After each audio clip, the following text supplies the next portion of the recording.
Anthony Fauci is likely the most powerful physician in the history of this country. He's one of the forces behind the mass quarantines that tanked the economy and put millions out of work. He says it's worth it, though, because the threat is just so profound. So profound, so imminent, that you should wear goggles and stop shaking hands in the name of science. So it's interesting in light of that one thing that Anthony Fauci doesn't seem concerned about at all are the riots going on, the mass protests where thousands of people are crowded in together, touching each other without goggles.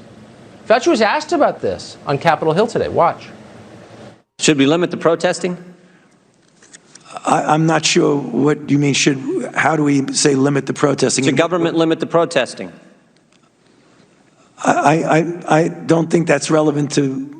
Well, you just said if it increases the spread of the virus. I'm just asking, should we limit it?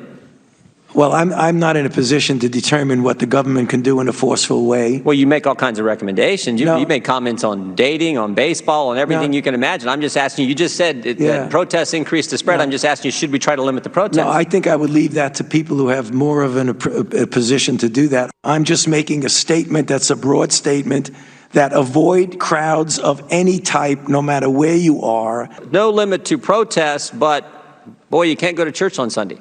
What was the?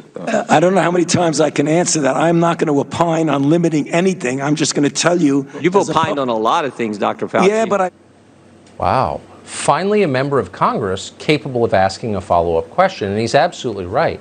There's nothing that Dr. Anthony Fauci won't opine on as long as it doesn't offend the popular, the fashionable left.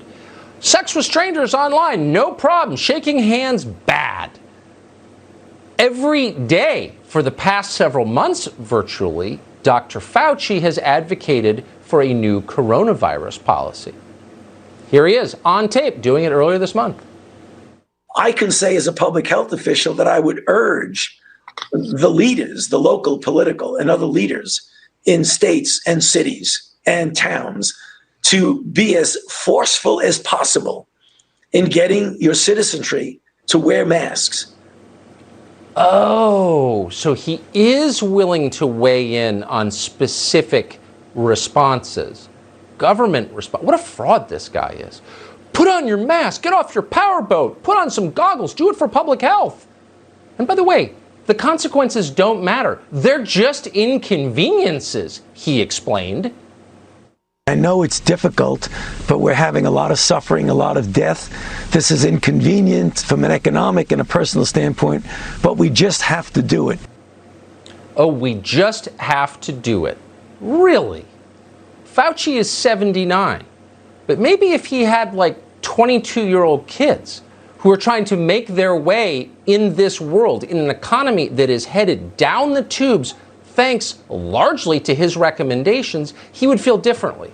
It's not merely an inconvenience when your economy collapses, it's the end of the American dream. That's not a small thing. Maybe it's worth it, maybe it's not. But if it is, then you probably shouldn't take a pass on the question, are protests and riots okay? Unless you're a total fraud, like a complete fraud. Buck Sexton's been watching all of this.